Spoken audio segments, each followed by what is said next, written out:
Rain. Rain. Of course it's raining. If there's one thing I didn't plan for in my grand escape from high society, it's being trapped in a rattling carriage with a damp chicken glaring at me like I've personally ruined its life. The chicken clucks once, sharply, as if to confirm it. "Don't look at me like that," I mutter, tugging my soaked cloak tighter around my shoulders. "We're both victims here." Outside, gray countryside flashes past, blurred by rain.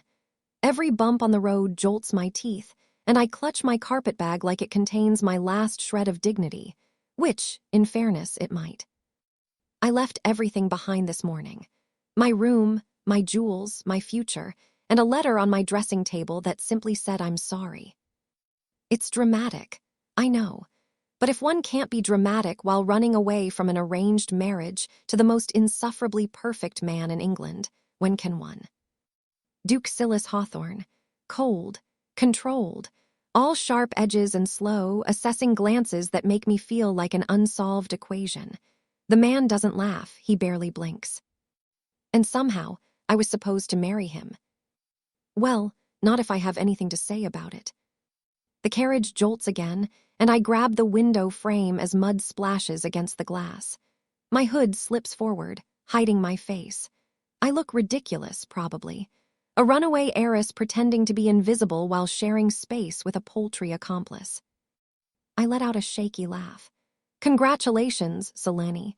You've successfully downgraded from future duchess to wet governess in a single afternoon."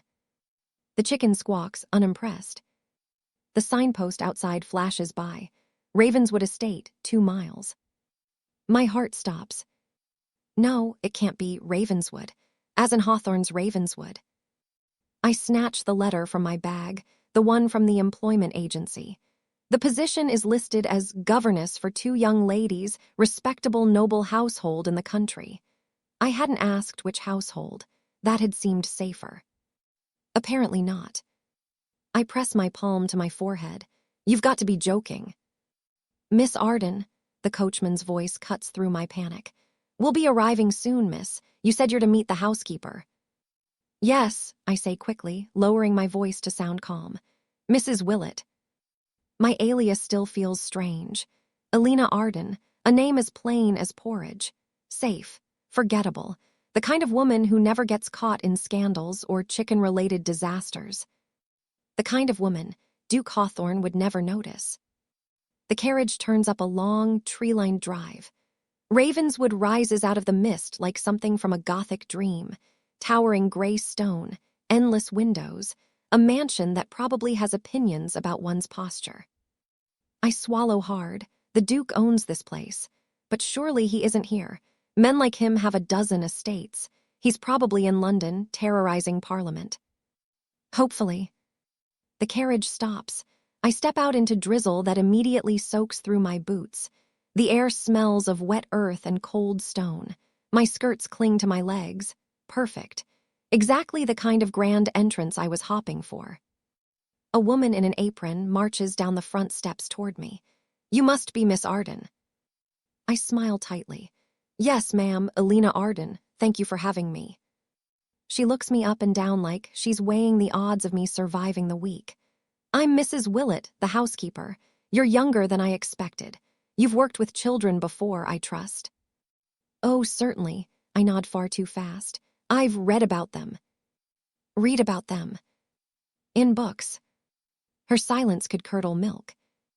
"Well," she says at last, turning sharply, "let's hope you learn quickly. The Hawthorne girls have sent off 3 governesses in 6 months. Follow me." The corridors of Ravenswood are grand and silent, lined with portraits of intimidating people with even more intimidating eyebrows. Every footstep echoes like an accusation. "The children live in the East Wing," Mrs. Willett says. "Lady Clara and Lady Anne, bright girls, too clever for their own good." "I adore clever children," I lie. She gives me a skeptical look. "We'll see how long that lasts." We stop at a tall door. She knocks once and opens it. "Girls, your new governess." 2 faces pop up from behind a sofa. The older one, Clara, perhaps 12, stares with curious dark eyes. The younger Anne clutches a paintbrush and grins with cherubic mischief. "Good morning," I say, forcing cheer into my voice. "I'm Miss Arden." Clara tilts her head. "You're awfully pretty for a governess." "Thank you." "That means you won't last long," Anne adds, nodding sagely. Mrs. Willett groans. "Lady Anne, honestly." I can't help it, I laugh. "Well, I appreciate your honesty. Shall we start with introductions?" By nightfall, I've learned several things. Clara is too clever by half. Anne has a talent for chaos that could qualify as art. Children are terrifying. Ink stains my sleeve. There's chalk in my hair. My dignity died hours ago. And yet, there's something oddly peaceful about it. No chaperones, no corsets tight enough to stop my breathing, no society mothers whispering behind fans. Just laughter, noise, and freedom. For the first time in months, I feel human. I'm sitting by the fire, drying my skirt, when Mrs. Willett appears at the door. "Miss Arden, a word." I jolt upright. "Yes, ma'am." "The Duke is returning tomorrow morning. He'll want to meet all staff. Be in the breakfast hall at 9. My blood runs cold. "The Duke?" She nods briskly. "He hasn't visited in months, but he'll be here to oversee estate matters. Don't be late." The door closes behind her. I stare at the flames, frozen. No, no, no, no. This isn't happening. He wasn't supposed to come here. Of all the estates he owns, why this one? I groan into my hands. Of course he's coming. Of course the universe couldn't give me a week, just one peaceful week, without his cold, perfect face showing up. The chicken, who has somehow migrated to a corner of my room, clucks softly. "Don't you start," I mutter. Morning comes far too quickly. My nerves are in full revolt. I braid my hair tightly, put on my plain gray governess dress, and remind myself, he won't notice you. He never noticed you before, he certainly won't now. I head to the grand breakfast hall where the staff are lined up like nervous dominoes. I take a place near the back, eyes fixed on the floor. Then I hear his voice. "Mrs. Willett," calm, deep, commanding. "I trust the estate is in order." Every hair on my neck stands up. Sylus Hawthorne strides into the room, tall and precise, wearing a dark coat that makes him look carved from shadow and logic. His gaze sweeps the line of servants like a general inspecting troops. I lower my head further. "Please, don't look at me, please." "Mrs. Willett," he says, "the new governess." "Yes, Your Grace, Miss Arden." "Step forward." My stomach drops straight to the floor. Mrs. Willett nudges me. I step out of line. Praying the bonnet hides enough of my face to make me unrecognizable. He looks at me, just for a moment. Those eyes, gray, sharp, unreadable, sweep over me like a blade. "Your name?" he asks. "Elena Arden, Your Grace." My voice is steady, but my heartbeat is. He studies me for what feels like an eternity. I can't breathe. Can he tell? Does he know? Then he nods. "Very well, I expect discipline in the classroom. My nieces require firm guidance." "Yes, Your Grace," I manage. "Good." And just like that, he moves on. He doesn't recognize me. I stand frozen, a ridiculous smile tugging at my lips as relief floods in. My knees nearly give out. When he leaves the room, I finally let out the breath I've been holding since yesterday. I've done it, I fooled him. The Duke of Hawthorne, my almost husband, looked me in the eye and didn't see a thing. Maybe, just maybe, I can pull this off after all. If I ever write a book, and at this point, it might be titled How Not to Flee an Engagement. Chapter 1 would be about my escape. Chapter 2 would be titled The Day I Accidentally Went Back to Work for My Fiancé. Because truly, there's no other way to describe my life right now. Breakfast with the staff ends, and I all but sprint back to the schoolroom before anyone can ask why the new governess looks like she's seen a ghost. I need a plan, or at least a better disguise. Maybe a limp or an accent. Children love a governess with a mysterious past, I mutter to myself, and possibly a tragic limp. The schoolroom is quiet when I arrive. Sunlight filters through tall windows, glinting off the rows of neat desks that will no doubt be covered in ink blots within minutes. I should prepare the lessons. I should absolutely not be thinking about how close Duke Hawthorne's study is to this very hallway. Except, of course, I am. Every creak of the floorboards outside makes my stomach twist. What if he decides to inspect the classroom? What if he remembers something? The tilt of my chin, the sound of my voice, the fact that I once accidentally spilled tea on his lap during our only proper conversation. It was an accident, mostly. The door bursts open, before I can drown myself in panic. Clara and Anne sweep in, already arguing about a frog.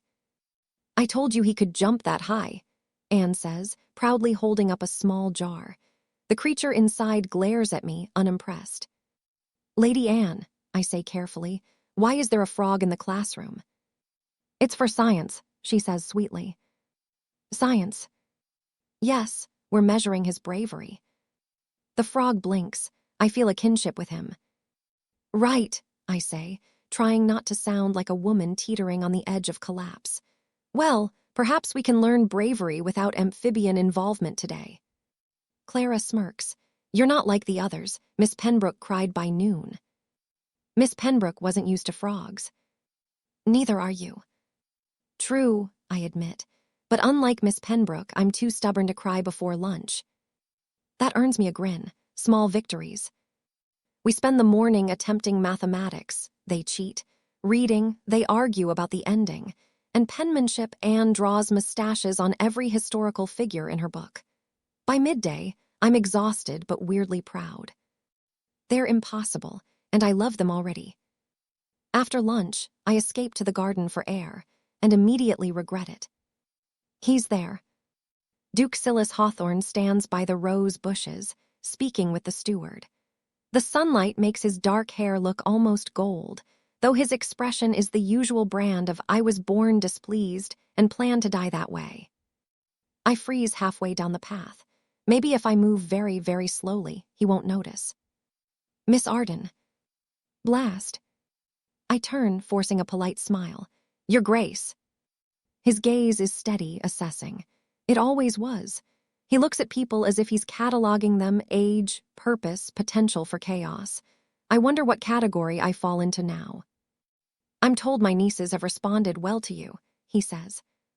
Responded is one word, I say before my brain catches up with my mouth.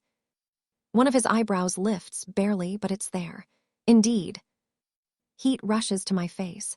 I mean, they're delightful, of course, full of energy, and frogs. He blinks slowly. Frogs. Yes, educational frogs. A pause, then very faintly I swear the corner of his mouth twitches. I see. Oh no, was that amusement? Does the Duke of Hawthorne smile? Is that allowed? He studies me for another moment. You seem familiar. Every muscle in my body stiffens. My heart trips over itself. Do I? Yes, his eyes narrow slightly. Have we met? My voice comes out in a squeak. No, Your Grace, I think I'd remember.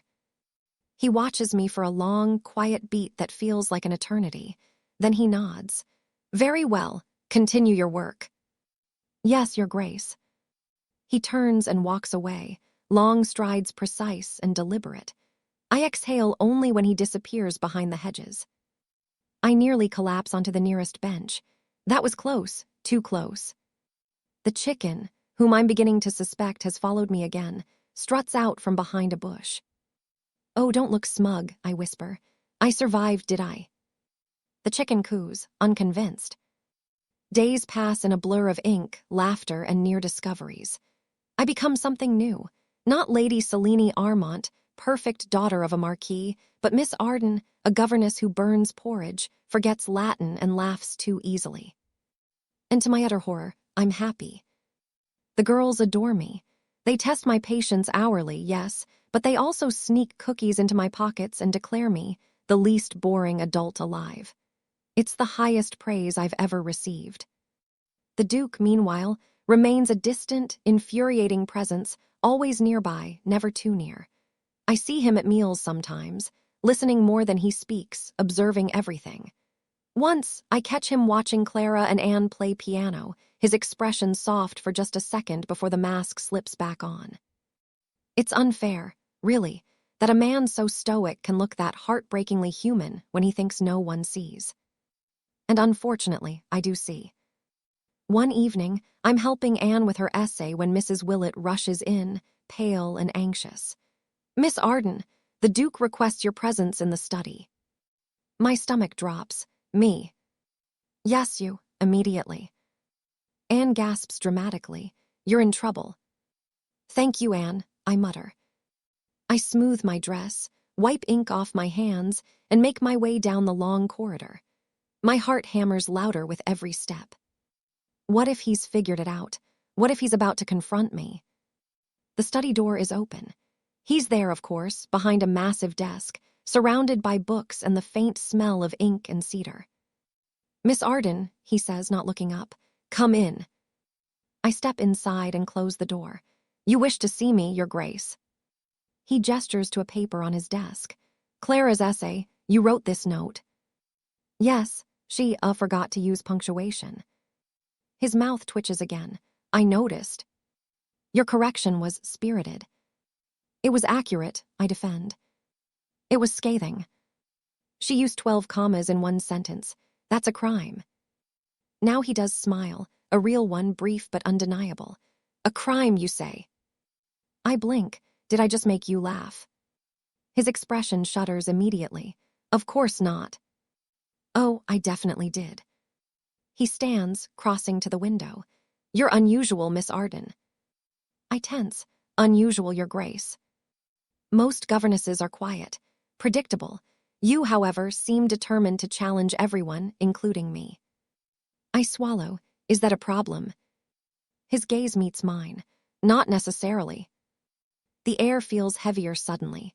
My pulse quickens. I remind myself, he doesn't know who you are, he must never know. "Very well," he says finally, breaking the moment. "That will be all." I curtsy, forcing my voice steady. "Good evening, Your Grace." As I turn to leave, he says quietly, almost to himself, "Familiar indeed." I don't breathe until the door shuts behind me. Then I press my back against it, heart racing. He remembers something. He doesn't know what, but he's suspicious. "Oh, Selene," I whisper to myself, "what have you gotten into?" The chicken, because yes, it's somehow there again in the corridor, gives a soft cluck. "Don't look at me like that," I mutter. "It's fine, everything's fine." But even I don't believe it. If you've ever tried to avoid someone inside their own house, let me save you the trouble. It's impossible. Especially when that someone is 6 feet of brooding authority who seems to appear out of thin air. I spend the next few days perfecting the fine art of not existing. If I hear Duke Hawthorne coming, I immediately duck behind furniture, plants, or occasionally, children.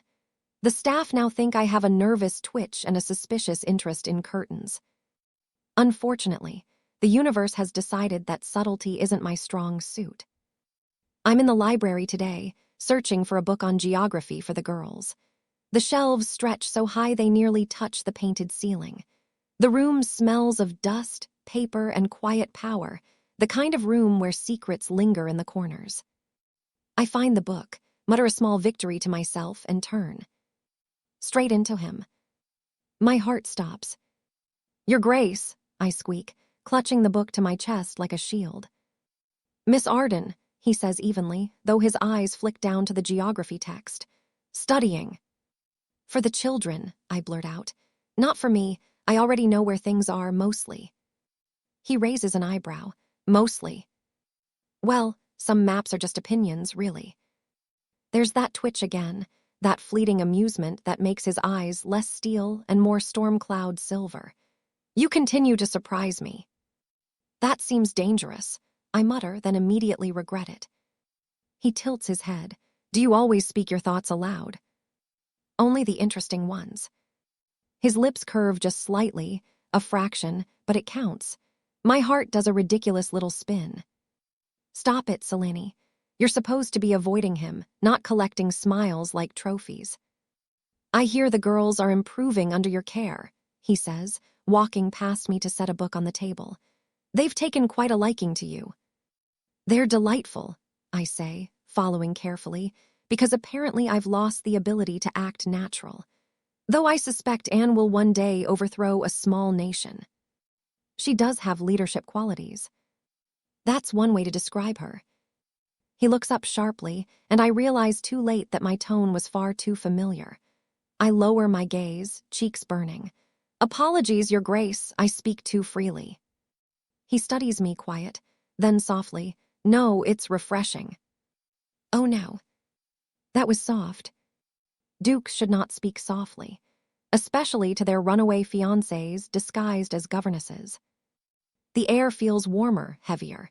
He's standing close enough that I can smell the faint spice of his cologne, expensive, restrained, utterly unfair. I begin. Yes, he says, stepping back as if realizing it too. Of course. I flee the library like it's on fire, clutching the geography book and what's left of my composure. That night, I can't sleep. His voice keeps echoing in my head. It's refreshing. What does that mean? Is it a compliment? A trap? A subtle way of saying, I know exactly who you are, Selene Armont, and I'm enjoying the show. I toss and turn, glaring at the ceiling. This is fine. Everything's fine. He's probably forgotten all about me. Except the next morning, he hasn't. Breakfast is a nightmare. Normally, he takes his meals early, before the rest of us. But today, of course, he decides to dine with his nieces, which means me. The girls are thrilled. I am not. Good morning, Miss Arden, Anne chirps. Uncle Sylus says we can visit the stables after lessons. Wonderful, I say, very pointedly not looking at him. Do you ride? He asks. I choke on my tea. Pardon. Do you ride? His tone is casual, but his eyes, those treacherous, knowing eyes, are watching me too closely. I force a laugh.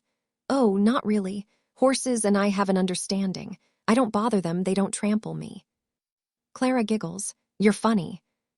Thank you, it's my only skill. Silas's mouth tilts. You sell yourself short, Miss Arden.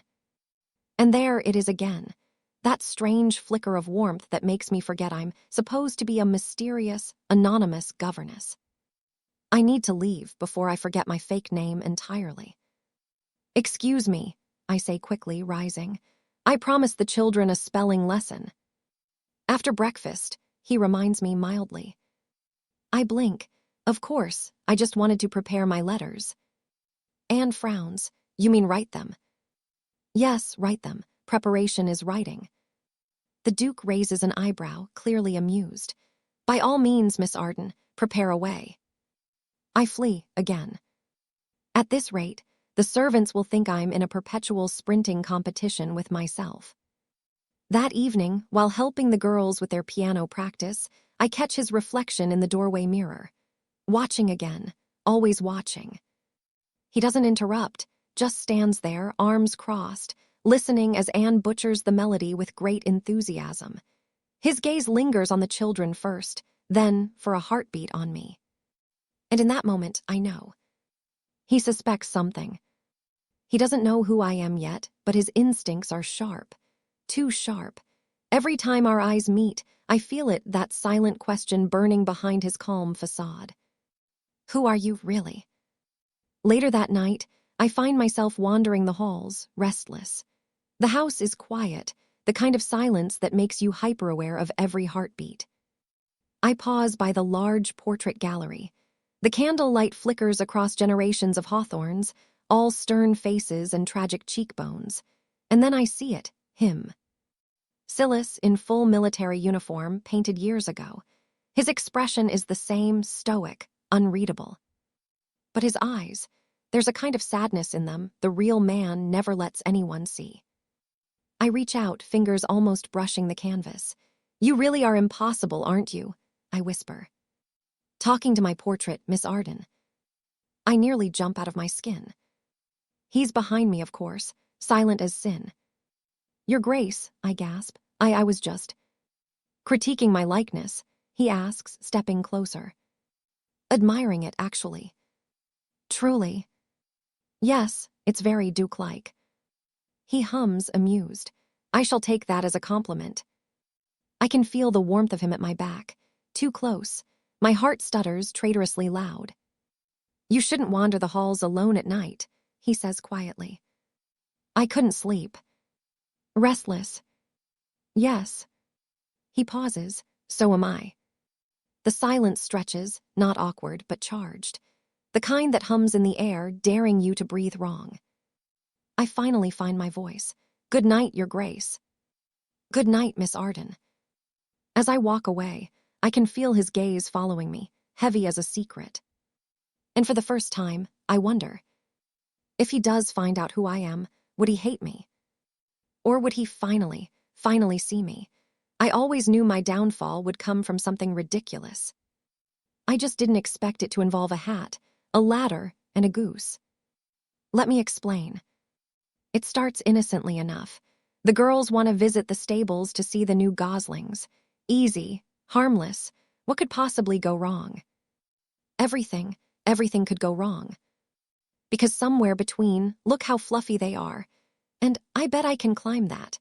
I find myself standing on a wobbly ladder, trying to rescue one very loud, very ungrateful goose that's decided to roost on a beam. Miss Arden, be careful, Clara calls. I'm fine, I lie. The ladder creaks ominously. Perfectly safe, nothing to ahhh. The next thing I know, I'm tumbling backward into someone's arms. Strong arms, familiar arms.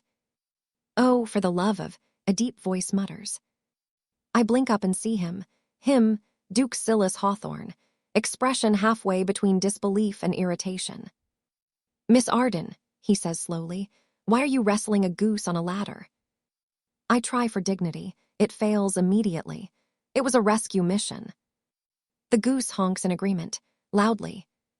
He sets me on my feet, but his hands linger just a moment too long. Are you hurt? Only my pride. I see that remains intact. That earns him a glare. I'll have you know I'm a professional. At falling.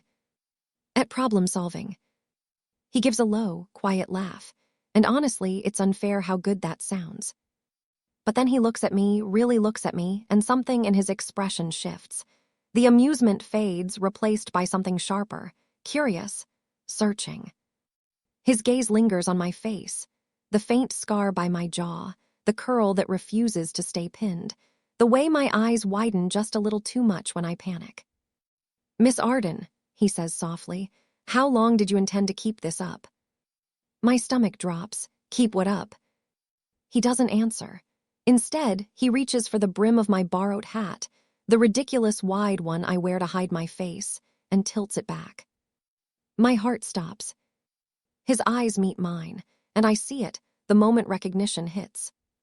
The silence stretches like a drawn bowstring. Selene, he says at last, my name real and unfiltered. I take a step back. I can explain. He exhales, almost a laugh, but there's disbelief tangled in it. You're serious. You've been here this entire time. Yes, technically. As a governess. Well, it's honest work. He runs a hand over his face, half in exasperation, half in shock. You faked your own countryside retreat and took employment under your own fiancé. When you say it like that, it sounds absurd. It is absurd. The goose honks again, as if agreeing. He looks from me to the bird and back. Of all the places you could have run to, Selene. I didn't plan this, I protest. I just needed freedom, time. I never even expected to end up here. He studies me, the weight of his gaze softer now. And yet you stayed. I cross my arms. Your nieces needed someone. His mouth twitches, not quite a smile, not quite disbelief. You always did have a savior complex. Better than a superiority complex, I shoot back. That earns me a small, genuine laugh. Touché. The girls, mercifully oblivious to the tension, rush up. Uncle Sylus, is Miss Arden the best governess ever? He glances at me, something unreadable flickering in his eyes. She is, full of surprises. I swallow. Your Grace. Sylus, he corrects quietly. That single word does something traitorous to my pulse. I look away, So, what happens now? He takes a step closer. That depends. Are you planning another daring escape, perhaps under a different name this time? I haven't decided yet. Then allow me to make one suggestion. His voice drops, calm, even, but threaded with warmth. Don't run, not from me. The goose honks again. Perfect timing, really. He sighs. Or at least, don't run until I've dismissed the livestock. Despite myself, I laugh. It slips out, bright and real. You're taking this surprisingly well. You vanished for weeks, infiltrated my household, and taught my nieces to outwit their tutors, he says dryly. I've decided it's safer not to ask questions. You're not angry. Should I be? I broke an engagement. He studies me quietly. You postponed it. There's a difference. The words hang between us, gentle, deliberate, and far too kind. For the first time since this mad adventure began, I see the man behind the reputation, not the cold Duke everyone fears, but the one who watches over two mischievous girls and secretly finds chaos amusing. I take a shaky breath. I didn't mean to deceive you. I know. You should probably fire me. Probably. Will you? He smiles, slow, unreadable. Not yet. My heart decides to stop working properly again. Not yet. Let's just say, he murmurs, I'm curious to see what other surprises you have planned. And with that, he turns and walks away, leaving me standing there with my goose, my secret no longer secret, and my dignity hanging by a thread. I sigh. Well, that could have gone worse. The goose honks once loudly. Don't look at me like that, I mutter. He smiled. That's basically forgiveness. Still, my pulse won't calm, because for all his teasing calmness, I saw it, the way he looked at me. Not with anger, but with something far more dangerous. The next morning, I wake up with one clear goal: avoid Duke Sylus Hawthorne at all costs. Simple, logical, impossible. Because somehow, every hallway I enter, he's already there. Library, he's reading. Garden, inspecting roses. Schoolroom, just passing through. The man's everywhere, like a very handsome haunting.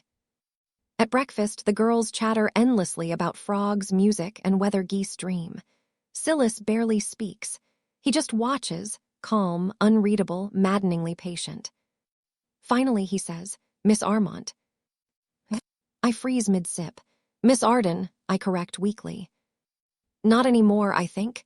His tone is mild, but there's that glint in his eyes, amusement, and something warmer. You can stop pretending. The girls blink. Pretending what? Nothing, I say too fast. Adults' things, boring things. Anne frowns. Like taxes. Yes, I say gravely. Exactly like taxes. Sylus bites back a smile. Indeed. I glare at him over my teacup. You're enjoying this. Immensely. He leans in just a little. Tell me, Selene, was any of it real? My throat tightens. What do you mean? The laughter, the lessons, the way you looked at me when you thought I wasn't watching. Oh, that's unfair. I manage a whisper. All of it was real. Something in his expression softens, just for a heartbeat. Then he stands, perfectly composed again. Good, he says, then don't run again. And before I can reply, he leaves, as if he didn't just casually shatter the calm of my entire existence. Anne leans toward me. Miss Selene, are you going to marry Uncle Sylus? I nearly choke on my tea. What? Clara sighs. It's obvious. He smiles when you're here. I look toward the door he disappeared through, pulse still racing. Then, I whisper half to myself, we're both in very big trouble. Leaving the Hawthorne estate feels like waking from a dream I didn't want to end. The girls cry, the servants wave, the goose bites me one last time for good measure. And Sylus? He only says, until we meet again, Lady Selene. Like it's a promise. Like he already knows where to find me. 3 days later, he arrives. No letter, no warning, just a knock on the door of my family's manor, and there he stands, sunlight catching on his dark coat, every inch the composed Duke. Your Grace, I manage. What brings you? You ran, he says simply. Again. I walked this time. He almost smiles. Progress. Silence stretches. The air feels charged, fragile. I try to say something sensible, but words vanish. I meant to thank you, he says softly, for what you did for my nieces, for everything. You don't need to thank me. Perhaps not, he murmurs, stepping closer, but I want to. And then, before logic, before reason, his hand finds mine. Warm, steady. Selene, he says, and there's so much in his voice that I forget to breathe. This is a terrible idea, I whisper. Undeniably. And then he kisses me. It's not polite, or careful, or arranged. It's the kind of kiss that says I shouldn't, but I can't stop. When we finally break apart, I manage. What happens now? He exhales, a faint smile tugging at his lips. Now, we try to do everything properly, starting with not pretending we don't want this. I laugh softly. That sounds terribly difficult. His gaze lingers, dark and certain. Then we'll fail together. If society loves anything more than gossip, it's redemption, especially when it comes wrapped in lace and scandal. By the time I return to London, the whispers are everywhere. Lady Selene Armont has resurfaced. The engagement is back on. Apparently, she was never ill, only mysterious. They say it like it's shocking news. I say it's just Tuesday. At the first spring ball, I make my grand return, hair pinned, gown gleaming, heart pounding. The music hushes for a breath when I enter. I feel eyes follow me like ripples in a pond. And then I see him. Sylus stands near the ballroom doors, impossibly composed, as if he didn't once kiss me in a quiet garden and ruin my sense of calm forever. He crosses the room, ignoring every pair of staring eyes. Lady Selene, he says, bowing with that cool, infuriating grace. You look different. Do I ask. Perhaps it's the lighting. He leans closer. Or perhaps it's that you're smiling. Dangerous habit, I'm told. Then I suppose I'll have to get used to danger. Before I can retort, the orchestra swells, and without asking, he takes my hand. The crowd parts. We begin to dance. It's dizzying, not from the steps, but from the weight of everything unspoken between us.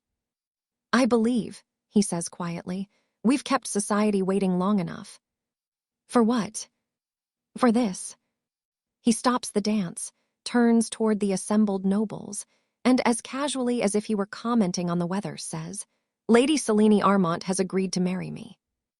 Gasps applause, a fainting dowager in the back. I glare at him. I agreed. He smiles. You were going too. I can't even argue. The ballroom bursts into chatter, but all I see is him, the man I once fled from, who somehow became the one person I can't imagine leaving again. Fine, I whisper. You win. Always, he murmurs, but I prefer it when you make me work for it. And just like that, with laughter, music, and far too many witnesses, I finally stop running. Epilogue. 6 months into married life, I've learned 3 things. First, dukes are terrible at relaxing. Second, children never stop plotting. Third, geese hold grudges. Selene, Sylus says, watching in mild horror as Anne and Clara chase said goose across the rose garden. Why do we still have that creature? Because it imprinted on me, I say solemnly, and you can't abandon family. He gives me that look, half exasperation, half affection. You say that about every animal that wanders onto the estate. It's called empathy. It's called chaos. I grin, and yet you married me. He sighs, stepping closer, wrapping an arm around my waist. Remind me why. Because I'm irresistible. He chuckles softly, brushing a kiss against my temple. That must be it. Anne shrieks with laughter as the goose dives at Sylus's boots. Uncle Sylus, it likes you now. It's biting me, Anne. Out of love. I smother a laugh as he glares at the bird with full ducal authority. I fought in a war, he mutters, commanded troops, and now I'm losing to poultry. Consider it character development, I say. He looks down at me, eyes warm, the faintest smile tugging his lips. You've changed everything, you know. I tilt my head, for better or worse. For chaos, he says, then kisses me anyway. The goose honks, the girls cheer. The world feels gloriously, utterly alive.